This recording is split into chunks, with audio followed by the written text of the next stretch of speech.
बिस्मिल्लाहिर्रहमानिर्रहीम। अस्सलाम वालेकुम नाज़रीन, आप देख रहे हैं प्रोग्राम सिटी एट 10। मैं हूं आपकी मेज़बान अना यूसुफ। उम्मीद है जी आप ठीक ठाक होंगे। सुबह का आगाज़ बहुत ही ज़बरदस्त खुशगवार, और जब बारिश होती है जी मौसम तो आपका खुशगवार हो ही जाता है। ये मानसून की बारिशें हैं जिनकी ऑलरेडी प्रेडिक्शन की गई थी, तो प्रेडिक्शन का मतलब ये होता है कि आप तैयारी कर लें, और मानसून से जो हमें ख़तरात लाहक होते हैं उन ख़तरात को भी आपने जो है वो पहले से ही, जो हम बार बार आपको मेंशन करते रहते हैं कि जी बिजली तनसीबात से दूर रहें, अपने घरों में पानी जमा ना होने दें, तो ये छोटी छोटी चीज़ें हैं जिनका आपने खास ख्याल रखना होता है। मुसलसल बारिश हुई, रोड्स पर बहुत ज़्यादा पानी जमा है, और अभी मैं देख रही थी स्क्रीन पर चल रही है नकासी आपके लिए टीमें सड़कों पर मौजूद हैं।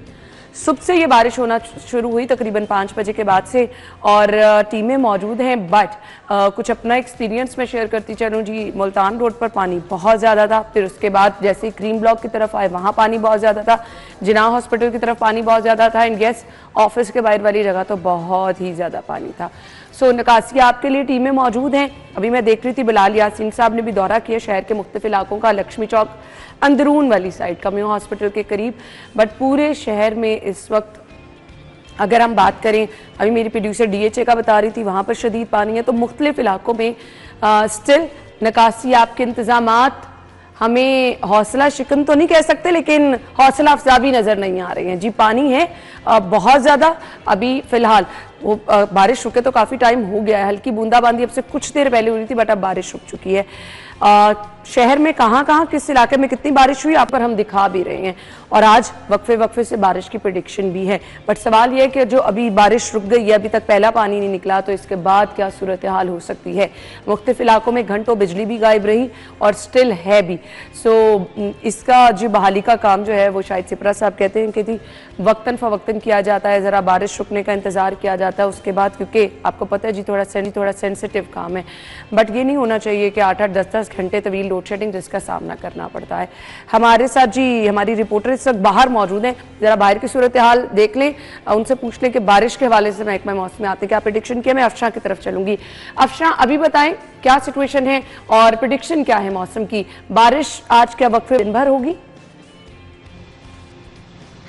हाँ जी बिल्कुल है ना, आज वक्फे वक्फे से बारिश जो है होती रहेगी, क्योंकि PDMA की जानिब से भी अलर्ट दिया गया और साथ ही साथ महकमा मौसमियात की जानिब से भी यही बताया गया है कि आइंदा 24 घंटों में जो है बारिश के इम्कानात मौजूद हैं। 80 से 7% इम्कानात हैं जो बारिश के मौजूद हैं इस वक्त भी शहर में।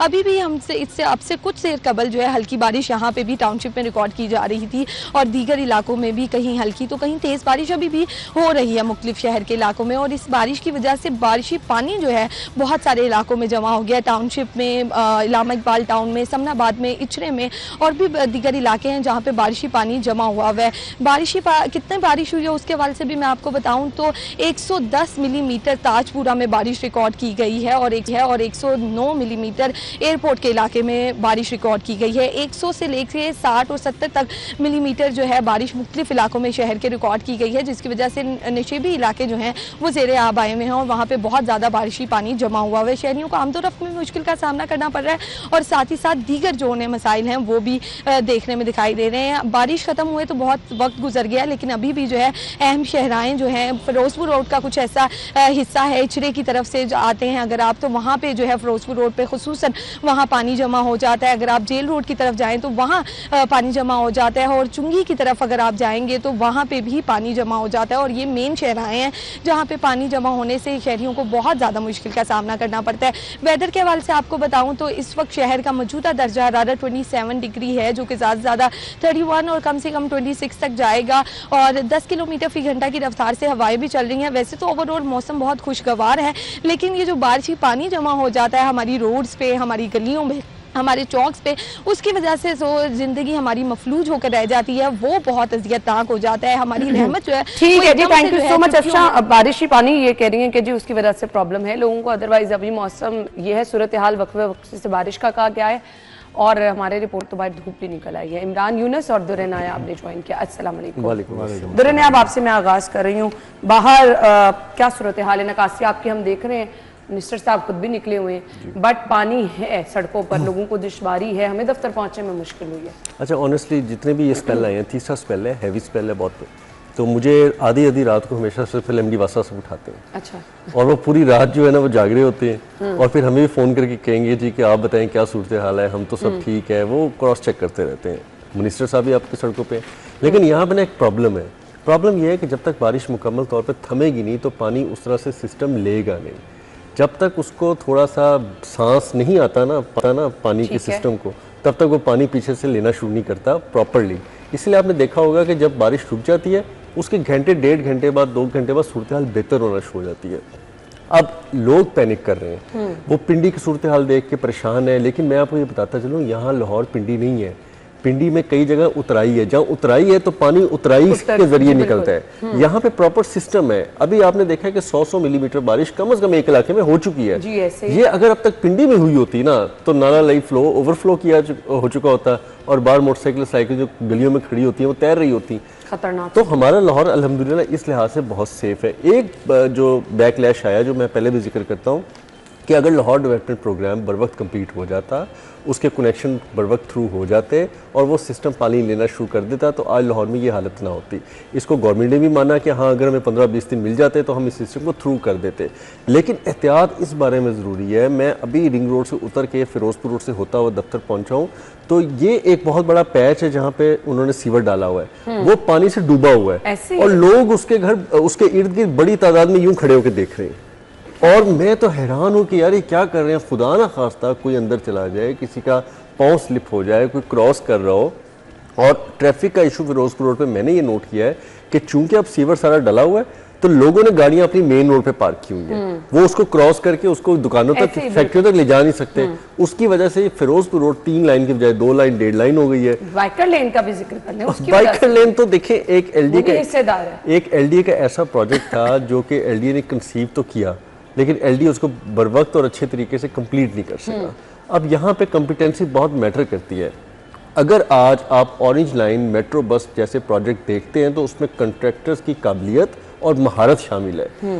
अगर वो लोग नहीं रहे, उन्होंने पहले परफॉर्म किया, उन्होंने वज़ीर आला के बाद जो निगरान वज़ीर आला के साथ इतना अच्छा परफॉर्म किया और आप वो क्यों नहीं कर रहे? क्योंकि वो अब इस गवर्नमेंट के साथ काम नहीं करना चाहते। उसकी बहुत बड़ी वजूहात है, उस पर आपको पूरा एक प्रोग्राम करना चाहिए कि लाहौर के मंसूबे जो हैं वो अच्छे प्रोजेक्ट, अच्छे प्रोजेक्ट डायरेक्टर्स, अच्छे कंट्रैक्टर से महरूम क्यों हो गए हैं। वो तो किसी दिन अगर टाइम होगा उस वक्त बात होगी, वो तो एक लंबी और चीफ इंजीनियर को बुलाया जाए। लेकिन अब मैं आपको ये बताऊं, Lahore development programme 3rd phase में दाखिल हो रहा है। इसका तीसरा फेज जो है वो भी मैंने आज अखबार में अपनी ये न्यूज़ दी है, वो वाल्टन कंटोनमेंट बोर्ड और लाहौर कंटोनमेंट बोर्ड पे मुश्तमिल होगा। अब उनकी 22 की 22 जो वार्ड्स हैं वो अपग्रेड होने जा रही हैं।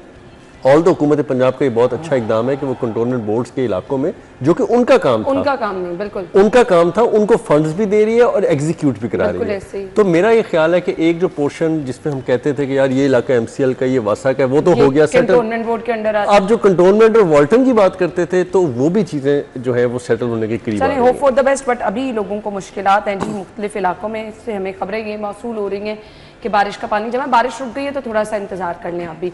इमरान यूनुस, देखिए जी, मैं सुबह तकरीबन 4:15 बजे से जाग रहा हूँ, क्योंकि ऑब्वियसली फजर में उठ जाते हैं और उसके बाद चूँकि बारिश जो है वो बहुत तेज़ हो रही थी, मौसम बहुत अच्छा था और नाश्ता भी ज़रूरी होता है ऐसे मौसम में, लेकिन बारिश जो है वो इस कदर तेज़ थी कि आप यकीन जाने कि वही इलाके जो हमेशा डूबते हैं वो मैंने डूबते हुए देखे हैं।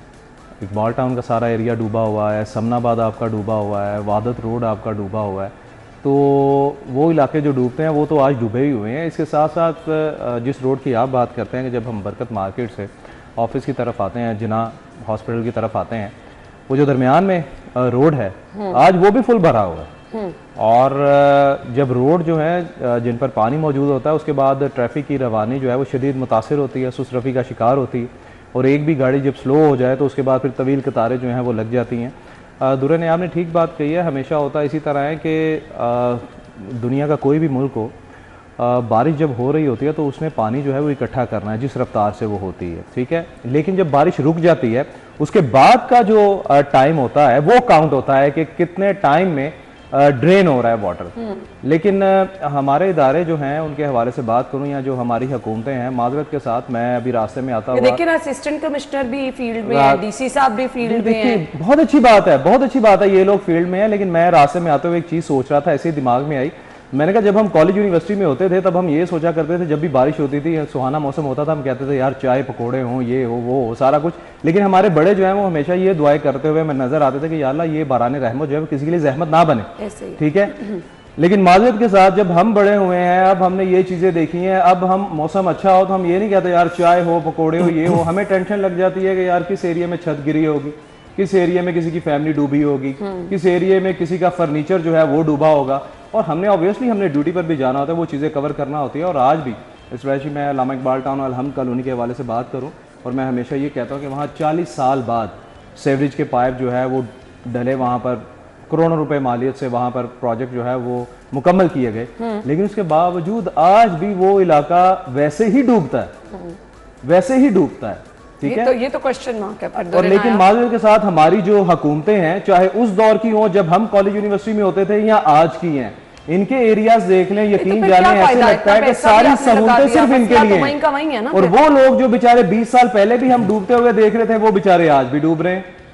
अच्छा जी, ये तीसरा स्पेल है और इसमें कहा जा रहा है हैवी बारिश होनी है, तो क्या प्रेडिक्शन है इसके लिए? क्या फिर वासा की तमाम तैयारी है? अगर कल भी बारिश है। हाँ जी, वही कह रही हूँ ना, अगर आज बारिश तो पिछले 2 दिन भी प्रेडिक्ट की जा रही थी, लेकिन शुक्र है कि बचत हो गई और अब ये होनी है। अब चूंकि स्पेल ब्रेकआउट हो गया है और ये स्पेल अब तवील थोड़ा चलेगा, तो इसमें वासा की जो तैयारियाँ हैं वो तो अपनी जगह है, लेकिन जो लाहौर के डिप्राइव्ड एरिया है, नशेबी इलाके हैं, जहाँ पे सीवर सिस्टम अभी पूरा तरह फॉल नहीं है, जहाँ पे पुराना पुसीदा सीवरेज सिस्टम है, वहाँ पे बहुत खदशा है। तो नया डल के भी सीवरेज सिस्टम देखिए, ये बिल्कुल बात इमरान ने ठीक किया है। इसमें मैं आपको काबिलियत और कॉन्ट्रैक्टर की महारत की बात मैंने अभी शुरू प्रोग्राम में की है। अगर वो कॉन्ट्रैक्टर काबिल नहीं है, उसकी महारत नहीं है और या वो चोरी नहीं कर रहा, तो सिस्टम बहुत अच्छा दुरे भाई, कॉन्ट्रैक्टर जो है मेरे ख्याल से काबिल ही होते हैं। असल बात है जिसने उनसे काम लेना है। वो देखें ना, निगरान सेटअप में भी तकरीबन यही कॉन्ट्रैक्टर थे, आप भी जानते हैं। उस वक्त इदारों के पास, एलडीए के पास, टीपा के पास, वासा के पास, गवर्नमेंट के पास, बहुत सारे कॉन्ट्रैक्टर जो है ना वो इस्लामाबाद चले गए हैं, वो अब लाहौर काम नहीं करना चाहते। चले अब इमरान मेरे किसी और तरफ लेके जा रहा है। मैं अच्छा वो बात नहीं करना चाहता था। करे ना भाई, आप आवाम सुनना चाहती है। गवर्नमेंट के साथ बहुत सारे अच्छे और नामी ग्रामी कॉन्ट्रैक्टर जो पिछले 10-15 साल से काम कर रहे हैं, वो काम नहीं करना चाहते, वो अब नहीं रहे। तो मैंने जो आते ही बात की कि इस पर आपको बड़ा कॉम्प्रिहेंसिव प्रोग्राम बनता है कि उस पर आप बुला के चीफ इंजीनियर एलडीए या बाकी से पूछें कि वो लोग कहाँ गए, कि जिन्होंने हमें ऑरेंज लाइन दी, जिन्होंने हमें मेट्रो बस दी, जिन्होंने हमें अंडर पासिस, फ्लाईओवर्स का एक बहुत बड़ा नेटवर्क जाल बिछाया, आज वो कहाँ काम कर रहे हैं? वो आपको बताएंगे कि वो अब काम नहीं कर रहे, वो शहर इक़्तिदार में काम कर रहे हैं और बहुत सारे मनसूबे मुकम्मल कर रहे हैं। फिर मैं ये बात करूँगा कि ये जो कॉन्ट्रैक्टर्स हैं, इस वक्त लाहौर डेवलपमेंट प्रोग्राम के अंदर एक प्रॉब्लम हो गई कि जब इन्होंने ऑनलाइन सिस्टम किया तो उसमें दूर दुनिया जहान के कॉन्ट्रैक्टर्स ने पार्टिसिपेट किया। कोई रहीम यार खान का कॉन्ट्रैक्टर आके पार्टिसिपेट कर रहा है, कोई सखर का कॉन्ट्रैक्टर आ रहा है, उनको ना लाहौर का पता है, ना उनको स्टेटा पता है। अब वो आके जब पार्टिसिपेट करके टेंडर जीते हैं और काम कर रहे हैं, तो उनको वो काम करना नहीं आ रहा, वो स्टैंडर्ड्स मीट नहीं कर रहे, वो उसको मेंटेन क्वालिटी वर्क नहीं कर रहे, वो क्वांटिटी और क्वालिटी का ध्यान नहीं रख रहे। इसकी वजह से प्रॉब्लम्स आ रही हैं और ये प्रॉब्लम्स बढ़ती जाएंगी, क्योंकि अभी तो सिस्टम में चलना है, अभी आपने इस पर पानी छोड़ना है। जब वो नाकिस मटेरियल यूज होगा, जब स्टैंडर्डाइज नहीं होगा, तो बढ़ेंगे, सड़कें बैठ जाएंगी। शटर करें। आप यकीन जाने इस हुकूमत को आए हुए अब काफ़ी अरसा हो गया है। लाहौर में जहाँ भी कोई डेवलपमेंट वर्क हो रहा है ना, बड़ा मेजर, उसकी बात कर रहा हूँ, वहाँ पर मैंने वज़ीर आला को तो छोड़े, मैंने मुतलका मिनिस्टर को, मुतलका एमपीए को या एमएनए को वहाँ विजिट करते हुए नहीं देखा कि काम की रफ्तार चेक करें या क्वालिटी चेक करें। माजी में निगरान वज़ीर आला जो है वो अपने कामों को, अपने प्रोजेक्ट को ऐसे ही जा के चेक करते थे, दिन हो रात हो। इस तरह काम होते हैं, इस तरह प्रोजेक्ट होते हैं। जो मैंने मिसाल दी थी कि ये जो रोड बनाया, पीको रोड सारा बना है, ये कैसे बना है? मतलब महीनों का काम जो है वो हफ्तों में हुआ है, लेकिन मटेरियल जो है और क्वालिटी जो है वो बहुत ज़बरदस्त रही है। वो रोड कहीं नहीं टूटा, वो खुद बाद में इन्होंने तोड़ दी है। इनको ख्याल आ गया कि यार वो पाइप गुजारना था, पाइप डालना था, वो आज भी वैसे का वैसा ही है। और आज गाड़ी भी गिरी हुई मैंने देखी है वहां पर। खैर, अब आगे बारिशों की तो प्रेडिक्शन है, और जहां तक रह गई हम वासा की कारकर्दगी की बात करें, इस टाइम पूरा शहर जो है मुतहरिक है।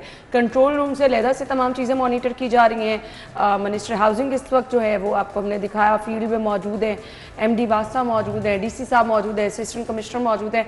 बारिश रुक चुकी है तो कुछ देर में सूरत हाल भी बेहतर हो जाएगी, बट आगे भी बारिशों की, इससे ज़्यादा बारिशों की प्रेडिक्शन है।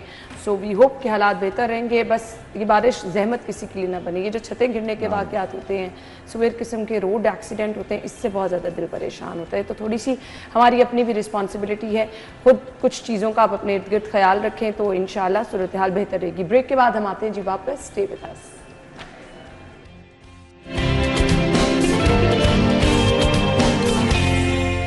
Welcome back. शहर में ग्रीन बेल्ट्स का लेवल नीचे लाने का फाइनली, हम बार बार ये कहते थे कि हम पानी की सतह ज़ेर ज़मीन जो है वो कम होती जा रही है। इस पे सबसे बड़ा जो हमें पूरी दुनिया के हम मिसालें देते थे कि ग्रीन बेल्ट्स रोड के लेवल पे है, हमारे यहाँ ऊंची हैं, सो ख्याल आ ही गया। दोहराना है आप। अच्छा, इसमें भी इमरान और हमारे दोस्त को भी आखिर ख्याल आया है। सेक्रेटरी हाउसिंग साहब जब नूरुल अमीन मेंगल साहब खुद आए हैं और वो डीसी लाहौर थे, तो उन्होंने बहुत सारी चीज़ों पे जो फैसले किए हैं ना, 2 फैसले बहुत अच्छे किए हैं जिसमें हम उनको बहुत सपोर्ट करेंगे। एक ये ग्रीन बेल्टों का नीचे होना बहुत ज़रूरी है, और एक लाहौर शहर की रोड का एक लेवल होना। ये 2 उन्होंने ऊपर नीचे, ये 2 चीज़ें अंडरस्टैंडिंग के तौर पे उन्होंने कहा जी कि अब ये नहीं होगा, ठीक है जी, इस पर वर्किंग करें। जहाँ जहाँ से रोड्स पुरानी खास तौर पे पहले उठाएं क्योंकि वो बनने वाली हैं, तो उनका रोड लेवल डाउन करें। पैचवर्क होता रहता है, फिर कहाँ रोड्स का यही तो बात है कि आप पुरानी रोड को उखाड़ते नहीं, उसको दोबारा से मिलिंग उसकी करते नहीं है। मिलिंग इसमें टेक्नोलॉजी होती है कि आप पूरी कारपेट की लेयर को उखाड़ देते हैं, नीचे से सारा पत्थर निकाल देते हैं, उसके लेवल को मेंटेन करते हैं, दोबारा से बिछाते हैं। हम लोग क्या करते हैं कि हल्का सा वो करा सा ऐसे ही है, छेद देते हैं जिसे कहते हैं ना, ऊपर से थोड़ी सी लेयर उतारते हैं। उसके बाद हमने 2-3 लाइनें बिछा के ना कहते हैं फर्स्ट क्लास रोड बन गई। ये नहीं होती, ये ड्यूरेबल भी नहीं है, देरपा भी नहीं है, और ये जल्दी बह भी जाती है, पानी से मुतासिर भी हो जाती है, और ये ठहरती नहीं है। अब आपने बहुत अरसे से देखा होगा, जिसमें हमने बाइक लाइन की भी बात की, कि ये परमानेंट सोल्यूशंस की तरफ नहीं जाते, ये आर्जी काम करेंगे, टेम्परेरी 2-4 दिन रहा, उसके बाद ऐसी बदनामी अपनी भी और हुकूमत की पहली बारिश की नज़र हो जाती है। पहली बारिश की नज़र हो जाता है। तो अब ये हमें ना, लाहौर शहर एक सस्टेनेबल सिटी है, यहाँ पे हम बार बार ये चीज़ें अफोर्ड नहीं कर सकते। आज जो आप 137 अरब रुपए लगा के काम कर रहे हैं, कल ये 237 अरब रुपए का काम होगा। तो हमें एक तरफ एक दफ़ा ही जो चीज़ें एड्रेस करने की ज़रूरत है कर देनी चाहिए। अब लाहौर जब पूरा खुदा हुआ है तो ज़रूरी है कि आप अपनी सड़कें भी मेनटेन करें, लेवल को, आप ग्रीन बेल्टों को भी डाउन करें, जितनी मिट्टी निकलती है आप निकाल के उनको खूबसूरती के साथ ड्राउ। आपने नोट किया होगा, आप सब्जाजार रहती हैं, मैं जौहर टाउन की तरफ से आता हूँ, जहाँ जहाँ ग्रीन बेल्टों का दरमियान में एक कर्व है, वाया है, वो पानी अपने अंदर समो भी रही है और बड़ी खूबसूरती के साथ सड़कों की, और सड़कों पे पानी खड़ा नहीं होता, बचत हो जाती है। जहाँ जहाँ पे उसका आउटलेट ही नहीं है और पानी के लिए ग्रीन बेल्टों का लेवल ऊपर है, वहां पानी सारा दिन सड़कों पे खड़ा रहता है, मोटरसाइकिल वालों के कपड़े खराब, गाड़ियों पे पानी आ रहा है, और इतना ज़्यादा प्रेशर होता है कि आप तसव्वुर नहीं कर सकते। रिंग रोड पे भी ये सूरत हाल है, रिंग रोड पे भी आउटलेट्स प्रॉपर काम नहीं करते, गाड़ियाँ तेज़ी से जाती हैं, दूसरी तरफ से आने जाने वालों पे एक दूसरे पे गाड़ियाँ पानी उछालती जा रही होती हैं, तो ये बहुत प्रॉब्लम्स हैं। अब रोड मेंटेनेंस, लेवल मेंटेन करना और ग्रीन बेल्टों को डाउन करना, इससे आपका लाहौर का निकासी आपका 50% मसला हल हो जाएगा। ये मैं आपको छोटी के साथ कहता हूँ। बाकी 50% मसला वहाँ रहा जहाँ सीवर ख़राब है, पुराना है, और जहाँ इमरान जैसा मसला है कि ठेकेदार आया लेकिन उसने सब स्टैंडर्ड सीवर डाल दिया है, अब वो पानी नहीं ले रहा।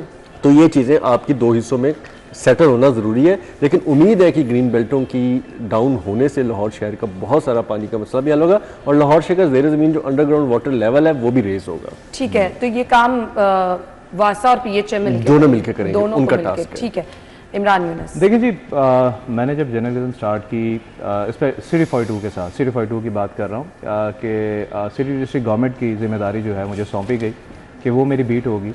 तो मैंने उस वक़्त जो है वो देखा, सिटी डिस्ट्रिक्ट गवर्नमेंट का जो एक्ट है वो पढ़ा और बाकी सारी चीज़ें देखी। एक चीज़ मेरी नज़र से गुजरी कि लाहौर शहर में ड्रेनेज और सेवेज के लिए अलग-अलग पाइप जो हैं वो उस वक़्त मौजूद थे, डाले गए थे। लेकिन आहिस्ता आहिस्ता क्या हुआ कि हमारे जो इदारे हैं उन्होंने क्या किया कि वो पाइपलाइंस जो बारिशी पानी को डायरेक्ट लेके जाती थी और रावी के अंदर फेंकती थी, उसको मिक्स कर दिया आपने सेवरेज लाइनों के साथ, कि जी आपने कहा कि जी पानी है, चलो ठीक है, बाद में देखेंगे क्या होगा। उन्होंने ड्रेनेज सिस्टम जो है वो मिक्स कर दिया, उसमें सेवरेज में डाल दिया वो सारा। अच्छा, उसके बाद हुआ क्या कि हमारे पास जो है बारिशी पानी जो है वो ज़ाया होता रहा, ठीक है। उसके बाद क्या हुआ, हमारी जो ग्रीन बेल्ट्स हैं उनकी ऊंचाई जो है वो ऊपर कर दी गई। देखिए, ग्रीन बेल्ट की अहमियत को समझने की ज़रूरत इसलिए भी है कि हमारे यहाँ पर बारिशी पानी को यूटिलाइज़ नहीं किया जाता। कोई ऐसे वाटर ट्रीटमेंट प्लांट्स नहीं हैं कि जो पानी ज़ाया हो रहा है हम उसको बचा लें, ठीक है, या जो बारिशी पानी है कम से कम इसको ही ना ज़ाया होने दें। हमने क्या किया, हमने उसको भी नहीं सेव किया, फिर आ जाके हमारे पास एक ही सोर्स बचता था कि ग्रीन बेल्ट जो है वो रोड से नीचे हों, क्योंकि ग्रीन बेल्ट की अहमियत इसलिए भी ज़्यादा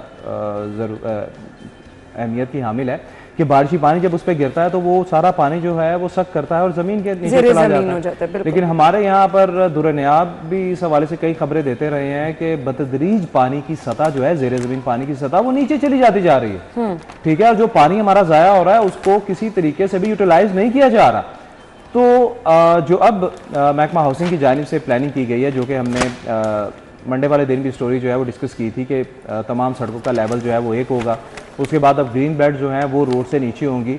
आप जेल रोड की मिसाल देख लें, आप भी वहाँ से गुजरती हैं, दुरनियाब भी गुजरते हैं, मैं भी गुजरता हूँ, वो हालांकि बहुत खूबसूरत ग्रीन बेल्ट है। हम ये नहीं कहते कि जेल रोड पे ग्रीन बेल्ट अच्छी नहीं है, बहुत खूबसूरत ग्रीन बेल्ट है, देख के वाकई खुशी होती है, सब्जा नजर आता है तो आंखों को ठंडक भी मिलती है और ठंडक का एहसास भी पैदा होता है। लेकिन उस ग्रीन बेल्ट का फायदा क्या, जो कि आपके मौजूदा सिस्टम के लिए खराबी का बायस बने। बिल्कुल ऐसे ही, या फिर आपके लिए मसाइल बन जाएंगे। खैर फिलहाल ये अच्छा इकदाम है और अगर इस पर फौरी काम हो जाए तो मेरे ख्याल से बेहतर है। अभी तो बारिशें हो रही हैं तो कोई इतना बड़ा काम भी नहीं है, आप मरहलावार भी शुरू करें तो इसके आपको बेहतर नताइज मिलेंगे। ब्रेक के बाद आते हैं, हमारे साथ रहिए।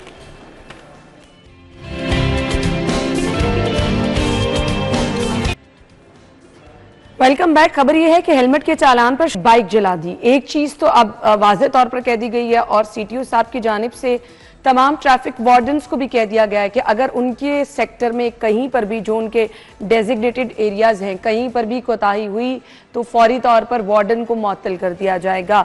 सो अब ये है कि जी हेलमेट की पाबंदी यकीनी बनानी है, हर सूरत बनानी है। बारहा हम 2-3 दिनों से कह रहे थे कि जी मंडे से इस पर ज़ीरो टॉलरेंस होगा, चालान भी होंगे, FIRs भी हो सकती हैं। अच्छा जी, अब हेलमेट के चालान पर शहरी का हेलमेट ना पहनने पर वार्डन की तरफ से चालान किया गया और उसने बाइक जला दी, दुरे ना आया। अच्छा, अब मैं यही सोच रहा था खबर पढ़ के कि अब ये महकमा भी CCD के हवाले कर देना चाहिए कि वो ज़बरदस्ती लोगों को गन पॉइंट पे जो है वो पहनाए हेलमेट्स। मतलब कि मैं ये हैरान हूँ कि उस बंदे की नफ्सियाती हालत क्या होगी कि वो ये चीज़ नहीं समझ रहा। उसने अपने आप को मुश्किल में डाल के एक सस्ता सा वो आपका हेलमेट है, उसके पीछे बाइक जला दी और पता नहीं उसने इसको इतना अना का मसला क्यों बना लिया और क्या उसके ऊपर जो है ना वो तारी होगा, ज़हनी कैफियत क्या होगी। तो ये चीज़ें देखने की ज़रूरत है। मैं तो हमेशा ये बात करता हूँ, मैंने पहले भी कहा है कि जब आप ड्राइविंग लाइसेंस लेते हैं हमारा तब भी साइकोलॉजिकल टेस्ट होना चाहिए ताकि हमारे ज़हनी हालत के हम इस ज़हनी तौर पर काबिल है कि गाड़ी चला सकते हैं।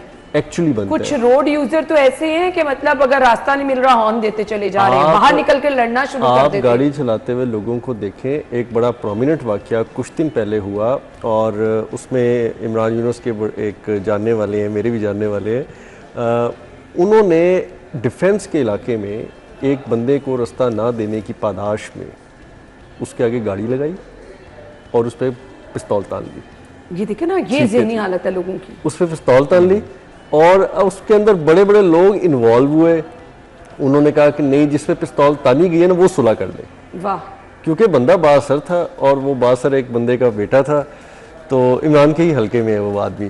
तो अब लोगों की ज़हनी हालत ये होती जा रही है कि लोग इतना भी बर्दाश्त नहीं कर रहे और खुदा ना खास्ता उसके बाद लाइसेंस जो किल होता है वो गोली मार देता बस उस बंदे को कि जिसने रास्ता नहीं मुझे दिया और मैं इसको हॉर्न देता रहा तो उसने रास्ता मुझे। अगर उसने बंदूक तान ली है तो वो गोली भी चला सकता था। भाई अगर वो किसी फोर्स में होता, अगर वो किसी पुलिस में या किसी में, उसमें ज़हनी कैफियत ऐसी होती जिसमें उसके बाद गोली मारने का इख्तियार होता, उससे तो गोली मार देनी थी। तो मैं इसलिए कहता हूँ कि हमें कुछ लाइसेंस मिलने से पहले हमारे साइकोलॉजिकल ज़हनी टेस्ट होने बहुत ज़रूरी है कि आया क्या हम ये गाड़ी चलाने के काबिल हैं। अगर ये हो गए तो ये इस तरह के आपको दर्जनों केस नजर आ जाएंगे। आप देखें लोग जो है वो जिच करते हैं खवातीन को अगर गाड़ियां चलाते हुए जिन चीज़ों के मसाइल का सामना होता है, हमें उस पर भी खुल के बात करनी चाहिए कि लोग अपनी ड्राइविंग छोड़ के उस गाड़ी में देखेंगे या जहाँ पे लड़की जो है गाड़ी एक्चुअली तंग करते हैं।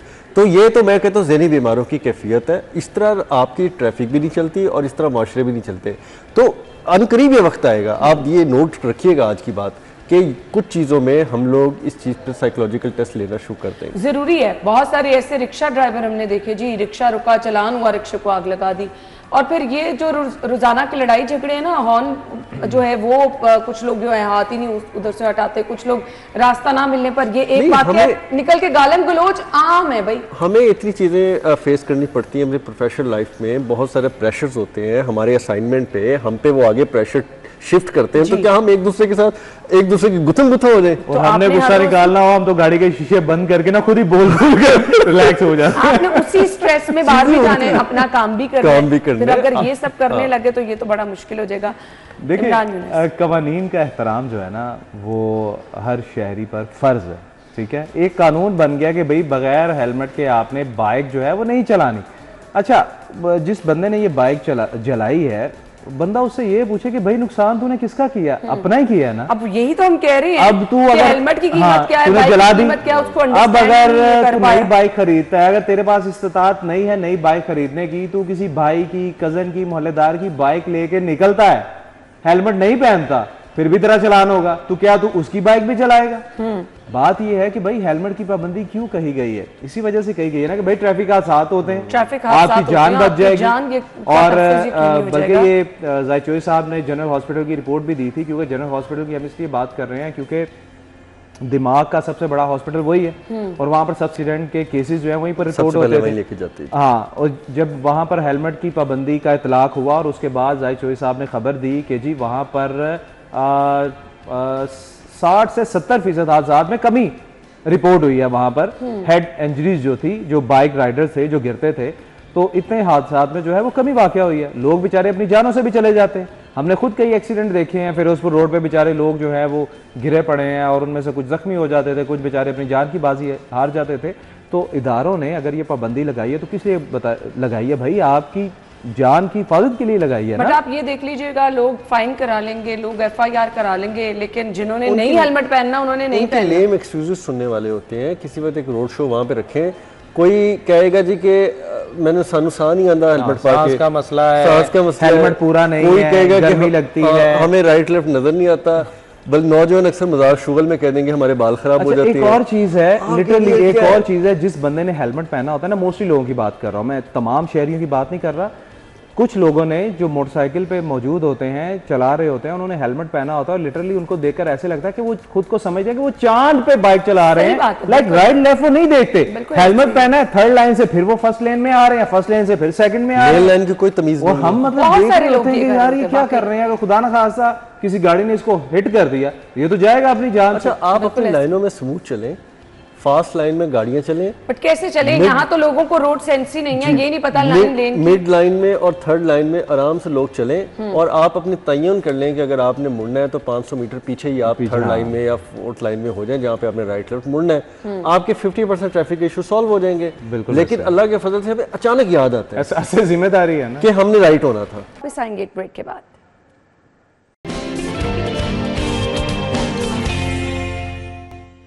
Welcome back. राव दिलशाद साहब की एक खबर है जो कहते हैं मेट्रोपॉलिटन कॉर्पोरेशन में अरबों रुपए का घपला, सर्विस डिलीवरी और वैल्यू फार्मिंग के तहत 2 अरब 81 करोड़ 72 लाख खरीदारी से मुतालिक 1 अरब 5 करोड़ 99 लाख की बदउनवानी दुर्रे नायाब।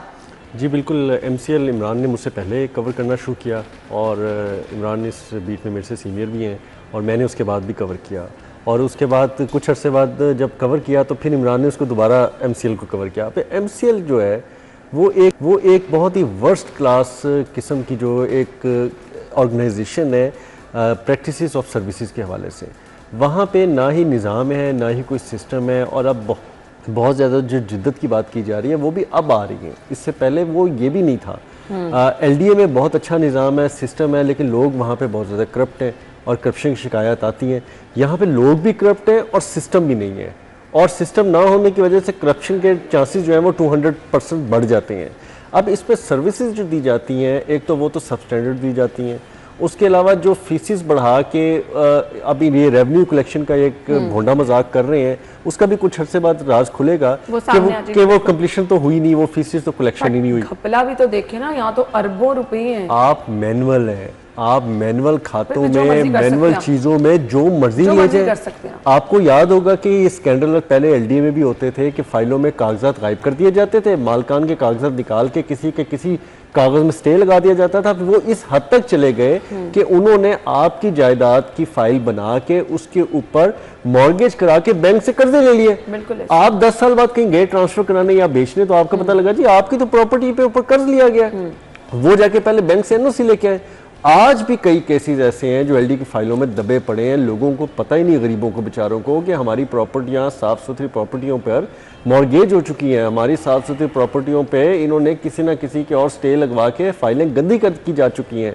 अब जब वो आएंगे किसी स्टेज पे तो ब्लैकमेल होंगे। इसी तरह एमसीएल के अंदर बहुत सारे खाते हैं। ये पहली दफ़ा या दूसरी दफ़ा मेरे ख्याल ट्रेंडिंग हुई है। ये तो मंडियों के अंदर घपले जो किए जाते थे वही मान नहीं थे।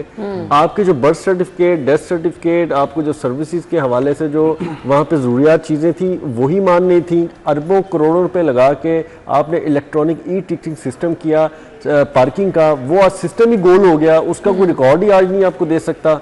एमसीएल के शोबा शहरी सहूलियात ने किया था। मेरा ख्याल अब शहरी सहूलियात भी गोल हो चुका कुछ है। भी नहीं, अब हमें तो आज तक नजर भी नहीं आया। अब इस तरह के जब डिपार्टमेंट्स होंगे और वहाँ पे जो सर्विस डिलीवरीज की बातें की जाती होंगी, वो एक टाइम आता है, पैसे बहाते हैं, खर्च करते हैं, जेबों में जाते हैं, उसके बाद सिस्टम गोल, डिपार्टमेंट गोल, वहाँ से खाते गोल और गायब। अब कंप्यूटराइज की जो बातें की जा रही हैं उसमें बड़ा ज़रूरी है, जब ये सिस्टम आपको लेके जा रहे हैं कि जी डेथ सर्टिफिकेट बनवाना है, आपने बर्थ सर्टिफिकेट बनवाना है, उसकी फीसों का फाइनली तो ये नहीं हो रहा। पिछले 1 साल से तो मैं सुन रहा हूँ कभी बढ़ जाता है कभी कम हो जाता है। बिल्कुल अब पता नहीं डेथ सर्टिफिकेट को फिर बढ़ा के मेरा ख्याल 1200 रुपए में लेके जा रहे हैं, कोई 300-400 रुपए में से। और अगर किसी ने टाइमली नहीं बनवाया तो फाइन भी खुद ब खुद इम्पोज किए अच्छा, जा ये रहे तो हैं। बहुत छोटे लेवल के हैं। इसी एमसीएल के अंदर जो असला का शोबा है, डीसी ऑफिस के अंदर आप बात करें, उसके तो बात ही कहीं और निकल जाएगी ना। वो तो आज पूरा आधे घंटे का प्रोग्राम आपको उस पर ज़ाया हो जाएगा। मैं एक एक सेगमेंट की इस तरह बात कर रहा हूँ कि जब वो सेगमेंट निकलते हैं वो आपको बताते हैं। अब एक बात और, एलडीए वाले फिर कोई सरके सुरके पे लशपश करके 4 पैसे लगा देते हैं। एमसीएल वाले कागजों में पैसे लगा लेके ना रो रहे होते हैं कि आपके गली मोहल्लों के मसाइल वैसे के वैसे नहीं होते, ठीक है, लेकिन वो पैसे लग रहे हैं, वो पैसे हर साल आपके बजट में शो हो रहे हैं। वो करोड़ों रुपया, अरबों रुपया कहाँ जा रहे हैं, कहाँ जा रहे हैं? वो घपलों में जा रहे हैं। इमरान यूनुस, देखें जी, ये जो रिपोर्ट मंजर आम पर आई है जो कि 2021 से 22 की है, ये सिर्फ 1 साल की रिपोर्ट है जिसमें 10 अरब, तकरीबन 10 अरब की करप्शन जो है वो हुई है। इसका मतलब है ये 10 अरब वो था जो आपने अवाम पर लगाना था या अवाम से टैक्स या मुख्तलिफ फीसों की मद में इकट्ठा किया गया, ठीक है। और इसमें सर्विस डिलीवरी भी है, वैल्यू फॉर मनी, और इसी तरह कुछ और चीज़ें हैं जिसमें ये कहा गया कि मुख्तलिफ शोबाजात हैं जिनमें ये तकरीबन 10 अरब के करीब जो है वो करप्शन हुई है।